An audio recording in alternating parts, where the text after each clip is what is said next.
Hello and welcome to Awaken Health Pod. I'm Jennifer Grogan, Integrative Health Coach with Greenleaf Wellness in Central Illinois, and with me is my co-host Shanna Scordel, an Integrative Health Coach with Inspire Wellness for You all the way in Arizona. How are you, Shanna? I'm doing good, thank you. Today is January 15th, 2018, and I think we're on episode 8, which is really exciting for us. Yes, we are. It's been 2 months. I can't. That's exciting. I love it. Good job. It's been a pleasure for sure. Well, today we're going to share a little bit of information that we have on soy and soy products. Is that right, Jen? Yes. And I know, Shauna, you have had experience with your health with soy. Could you share a little bit about that with us? Yeah, I will. This definitely resonates with a little bit of my story. As most of I've always been interested in health and tried to maintain health as much with information that I've had over the years. And I think this was in 2009. I must have been about 21 years old, maybe 22, early 20s. And so now it's 2018, so it's been some time. But what happened was we were eating healthy what we knew. So and everybody's like, oh yeah, I'm gonna buy this natural product and natural cereal and natural this and natural snacks and cashew and all of these products in the store. And so what ended up happening was i was I was always relatively thin, but I was losing a lot of weight and I was eating a lot of food. And it was getting to the point where I would have slurred speech, confusion. I remember at one point I thought maybe I was like having pancreatitis because my stomach pains were so bad. And it's like, okay, so I'm healthy. What is happening? Why is all of this going on? And then it got to the point where I couldn't even take a shower by myself. My husband had to come in and watch me because I was so dizzy. I felt like I was going to, fall over. And a lot of these symptoms were happening in the house with the sweats and chills and stomach pains. And we're like, what the heck is going on? So I went to a local doctor here in Lake Havasu. He still is a doctor here. I went to internal medicine and I was telling him, I had all these problems and I saw him a couple times in a short period of time. And then he's like, well, what are you eating? And I'm like, well, we're not vegetarian, but we're having, soy yogurt and soy milk and these health bars and food bars. And he's like, well, what ingredients are in your food bars? So then I went home and checked and I came back and told him, well, I don't know, soy and this and that. And he really he was just kind of like, oh yeah, some people can be sensitive to soy and have an allergy, which now with my expertise in this area, I do not even think there's such a thing as a soy allergy, and I can tell you why later. But make a long story short, I said, well, we're newly married, we're trying to get pregnant, and it doesn't seem like it's happening yet. And so that's when he became alarmed. And he's like, well, first of all, I just want to let you know that most women in their 20s do not come to me telling me they have problems gaining weight, you know? So I'm like, yeah, definitely. But he said, go home and research soy. So he had no idea that I'm like some of my family's call me like a research junkie, but it's a skill of mine to research. And he has no idea that I'm, that motivated and that I'm going to go home and do exactly what he said because a lot of times this doesn't happen, right? So I went home. Of course, I start looking up soy, and it's like soy causes every symptom I was having, and a bunch of other mysterious symptoms. And soy causes infertility problems. Oh, So wow. that really made me like show my husband, and we, those products are not cheap. And this was when soy was huge on the market and the commercials, and it's so good for you and eat this and protein and that lasted for a long time. It's only been recently that I've seen that subside, and I've seen a lot of awareness these days. But so I tried to eliminate everything that I could, which taught me how to become a label reader. I mean, I remember walking through the grocery store and I'd be in there for hours and I'd come home with nothing. I'm like, it's just everything's bad for you. Like my husband's like, whoa, hold on. So, definitely learned how to read labels and took my time. I mean, it's even down to like this pasta sauce doesn't have soy, but this pasta sauce does, you know? And so I learned, we'll talk about label reading maybe in another topic, but obviously the first few ingredients weighs the most in that food. So if soy is within the first few ingredients, then it's very highly concentrated in that food product. And so stop the, soy milk, stop buying the soy yogurts, and obviously everyone in the house definitely we became well and we became better.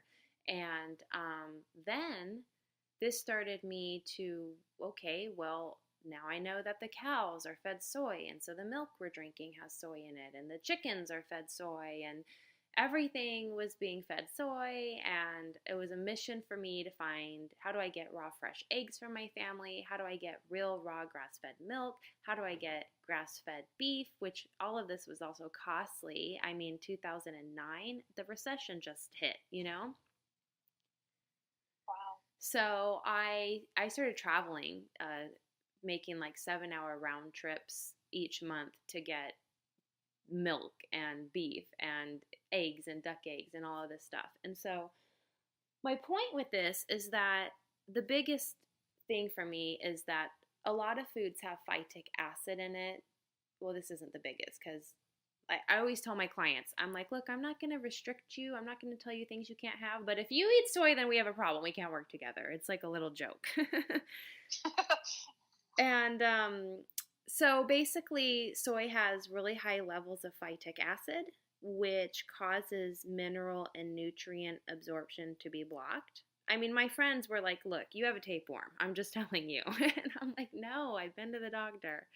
And so all of these fortified foods and enriched this and vitamin D added, like you're drinking the milk, it says added vitamin D and calcium, but you're not getting that. You're not getting these minerals and nutrients because of the phytic acid in soy. Soy has the highest levels of phytic acid, and it's blocking your vitamin and mineral nutrient absorption, which causes deficiencies and all of this, sort of thing.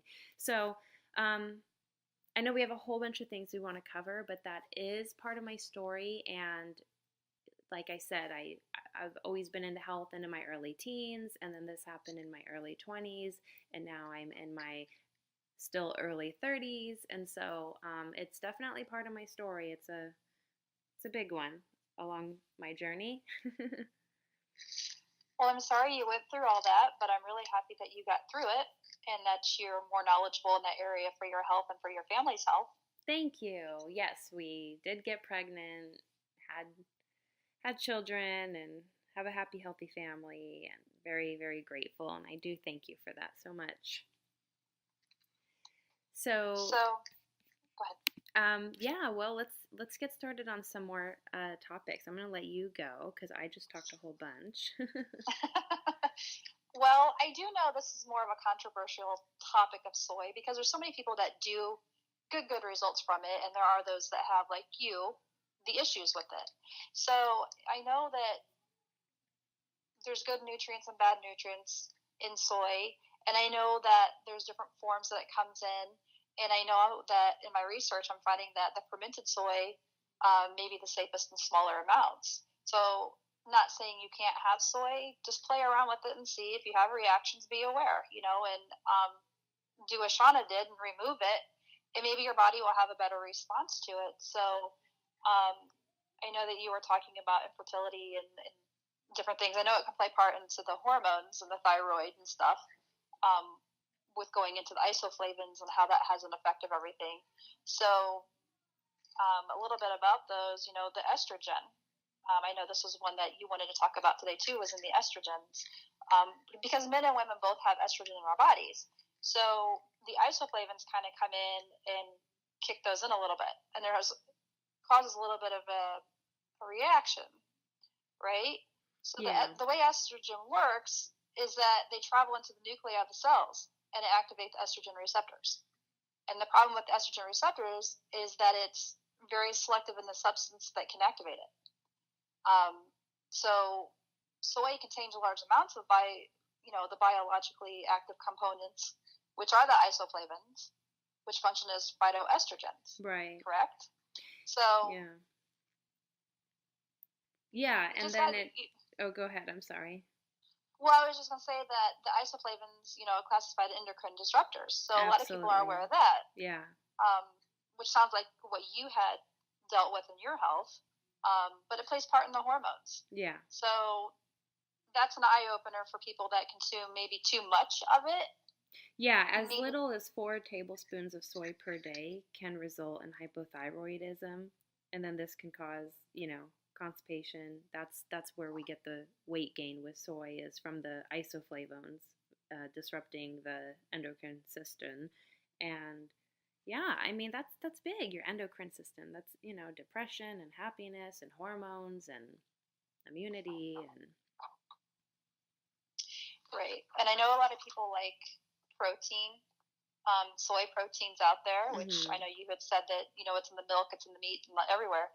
But it might have, for the beginning stages, good benefits from it. But overall period of time, it may cause mineral deficiencies and it blocks calcium absorption. So you have to be mindful of that as well. Yeah, at high levels of soy, see, a lot of people, have this misconception, for example, that soy was eaten in large amounts in Asia.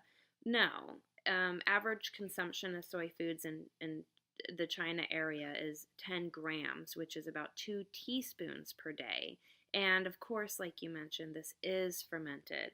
And so the reason why I mention that is because high levels of soy, especially when it's not fermented and when it's genetically modified, which is huge here in the US, is it turns into like a carcinogen effect, which is an environment for cancer to develop and for mutant cells. So that's scary. I think I'll stay away now that I know. Right, and I know I told my story about having PCOS, and I also know too that when the integrative doctor I was with was trying to get me to switch over to a protein shake, she said right off the bat, stay away from soy. Cool, very good. Cancer that runs in your family. My mom passed of cancer, my dad passed of cancer, and by knowing that, she's like, avoid soy. And so from that moment, I was like, it triggered something, So as like you go to the store, you look at what's in the ingredients. If it said soy as the number one ingredient, I just put it back, and I still do that to this day. Yeah, I mean, me too. You're probably going to eat things that contain soy, but probably small amounts. Right. It's not going to be like so bad for you. Yeah, I mean, you're traveling and you're hungry and you got kids with a car and you drive a minivan like me, and you have to, get something quick on the road sometimes if you're not well prepared. And of course, it's full of soys and sugars and genetically modifieds, but you try to make up for it and be mindful and be cautious and really minimize it. Right. It's like I went to the store last night and I was looking at something. These look really good. Turned it over and I'm like, oh my gosh, the whole ingredient was soy, and I'm like putting it back on the shelf. So I'm like, well, I don't know. Go ahead. Well, I just didn't want to play around with that thought because, with having cancer in my genes, past family of, history of my parents or whatnot. And I just didn't want to take that chance of getting attached to an ingredient that may over time cause more health and, effects on me. Yeah. So we switched our milk over to almond, and soy wasn't even an option. Now, I will say that when my kids were babies and they had acid reflux or whatever, doctors immediately take them off milk and put them on soy. They seem to do a little bit better. So there's good and bad to it, but we didn't stay on soy long term with them. It was a short-lived thing just to see if it was going to help. Yeah. But then they outgrow that, so. Yeah, and soy is actually, it originated in the U.S. as a trash product. I mean, they're out there in the forest or wherever, and they're, using these plants for other things, and it's extruded into a large pile of trash that's, going in the junk pile all the time. And then one day, someone thought they had this great idea to figure out, hey, let's see how we can incorporate this into our food.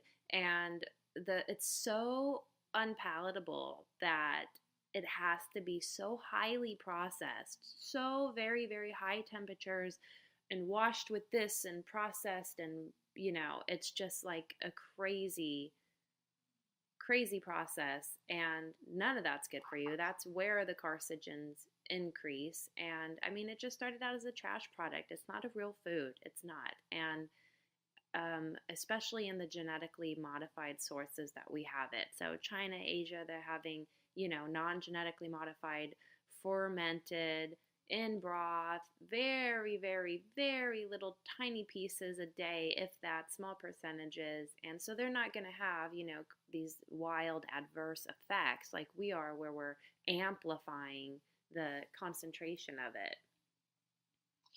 Right, and I know you're talking about the GMOs. 90% of the soy produced in the U.S. is genetically modified. I know, isn't that crazy? And it's sprayed with Roundup. Mm-hmm. So that right there is alarming. Yeah. So that's why we try to do the Clean 15, Dirty Dozen. So right. Yes. Stay away from all that. Will you let our listeners know what that is, for those of them who don't know that resource? So what the Clean 15 Dirty Dozen is, the Dirty Dozens are the fruits and vegetables that are sprayed, and the Clean 15 are the ones that are not sprayed, so you're looking at more organic, which is why we try to go organic ourselves as health coaches, but also to get our clients to see that the nutritional value is still the same. It's just you want cleaner food. So if you can stick with the Clean 15, you're doing pretty good. Exactly. And now, something too that a lot of people don't seem to realize is, I always ask my clients what types of oils they use for their cooking, because I only use extra virgin olive oil, avocado oil, grapeseed oil, all these wonderful oils. But what happens is, a lot of people are used to using vegetable oil. And if you look at the vegetable oil bottle, of course, the front, vegetable oil, but in the back, when you read the ingredient, it just says soybean oil. It's pure, genetically modified, refined, processed soybean oil. So that is something that people use largely in their homes. So if, I believe in healthy real butter, and I believe in healthy fatty oils. So if someone is cooking a lot with oil, like a vegetable oil, can you imagine how much a day that you're getting? Because you're cooking your eggs with it, and you're cooking your, meat and veggies with it, and you're adding it in this and that. And so I always try to encourage people to find an alternative if they use vegetable oil. Like, I would never buy it again, even if I'm going camping and you just buy those little things for the weekend, and it's cheap and easy and small, and I still buy olive oil, a little bottle of it. So I don't know if you knew that, but I always tell everyone, don't buy vegetable oil. Yeah, because the vegetable oil has the omega-6, and that's where a lot of the inflammation in the body comes from. So you want to watch and get more omega-3s. So vegetable oil, I agree with you 100%. I do the coconut oils. I know the Primal Blueprint has an oil out there that's really good. There's avocado oils. A lot of times I don't use anything because I cook medium to low heat, so you really don't need all the extra oils and right. stuff. So just be cautious. Look at what you're using when you're frying something, and switch it. Yeah, and then I just want everyone to know that soy comes in lots of different names. So it's hidden, like the soy isolate protein, the isoflavones, even edamame. When you go to a Japanese restaurant, that's just pure genetically modified soybean. And miso, nadu, there's soy sprouts and soy burgers and soy yogurt and soy flour, soy cheese. There's a lot of different names, and soy curds, and it's just not my favorite, and I just want to share it with everybody because I want you to be cautious and mindful and healthy and happy. Exactly. And we're not because this is a controversial topic, I know. we're not bashing anybody that does soy. No, not at all. At all. So please do not hear us say that, you're wrong if you do soy. Not at all. We're trying to bring awareness as to what's in soy, share Shanna's story and how she's overcome her health issues with soy, and just give you a whole new perspective on what to look for. Be cautious of how your body's feeling. A lot of times eliminating a couple things out of your diet for 2-3 weeks, incorporate it back, you're going to feel a difference. So, yeah, and also, like you said, bio-individuality. I mean, one food's poison is, another one's, nutrient, and what happens to me doesn't happen to everybody. And basically, I don't share, like, my experiences, like, if you eat soy, this will happen to you. It's more, though, I just want to share the history of soy and then let you make your own best educated decision for yourself. right. So, that being said, a lot of even vitamins will have soy in it. So now when I buy my vitamins, or even when I was buying my prenatals on my first pregnancy, oh yeah, great, there's soy in it. So then I had to learn how there's vitamins that don't have soy in it. So it's like, this whole shift and just really just paying attention to products. And so now when I buy a product, I'm like non-GMO, soy-free, pure. Where's the quality coming from? Does the salt have aluminum in it? Like, you always have to, like, double check your double check. Does that make sense? Mm-hmm. It does. Especially when you've been sick and you don't want to go back that route again. I mean, you're double alert for your family as well. So I think that's really awesome that you do the extra research on what you're eating. And then a lot of people buy the like processed protein powders, especially a lot of men or people who are in the gym and working out, or even some people do it for meal replacement. Maybe check this out on Weston A. Price Foundation with the protein powders, because they're still so highly processed that when you get your end result, it's not going to build very much muscle. And then you have the extra carcinogens from the high heated temperatures of the processing. And, there, like you mentioned, there's soy formula, there's soy protein, there's soy, burgers. There's just so many different options. And so if you see something that's all natural, you really, really do want to actually check to see how true this is, and look at the ingredients and look on the bottle. And exactly. I mean, the Roundup thing, it is a huge issue. It's actually become a bigger issue within the past year, finally. And I mean, there's a lot of cases linking cancer to Roundup, and there's cases open where, if you're experiencing anything like this, you can possibly be linked to the Roundup and check it out. Right. So I know that you said miso, natto, and tempeh. So people that have never experienced soy are probably thinking, what the heck is miso? Right. It's a thick paste made from fermented soybeans, rice, and barley malt. It kind of, isn't it the one that mimics, like, you can bake it and get your chicken out of it? A lot of vegans and vegetarians probably use it a lot, like a substitute for like a meat product, because it kind of mimics what you're wanting it to be, if that's my understanding, if it's correct. So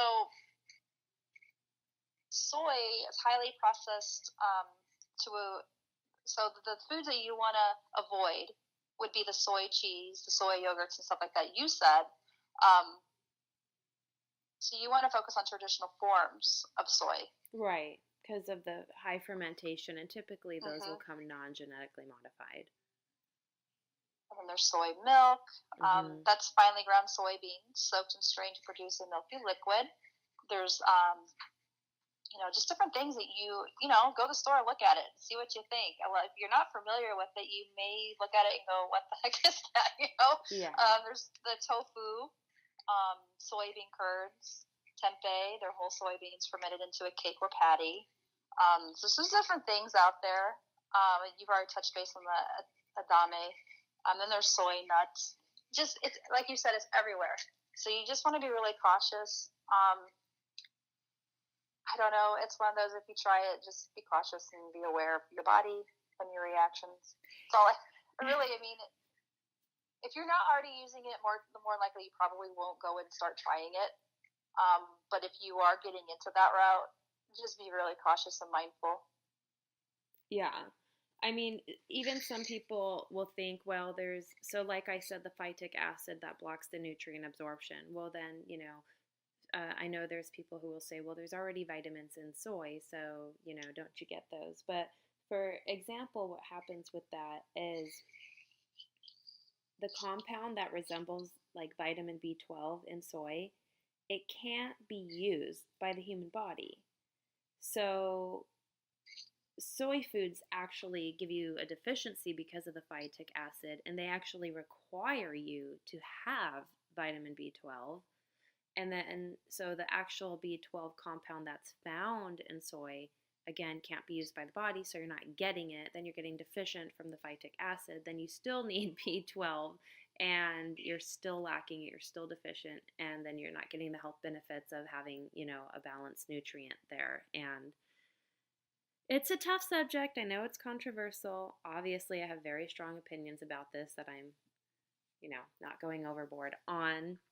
I just want people to be careful and be mindful and find alternatives and find other resources. And, you're really not getting like the protein for your muscles and for your bones like you think you are from soy. So even if you are vegan or vegetarian, it doesn't mean you can't be. It just means, maybe limit your consumption of soy and see where it's coming from. Right. And, I'm really glad that you shared your story, because I think for those that are out there that aren't aware of all this, it's take-home information for them. Yeah. So I applaud you for sharing it, and I'm really excited that you overcame your health issues with it. Well, thank you. And I agree. I mean, we love coming on and co-hosting the show or the podcast and sharing information with you guys. Like you said, it's just your takeaway for the day, and everyone has their own bio-individuality, and I respect that very highly. And,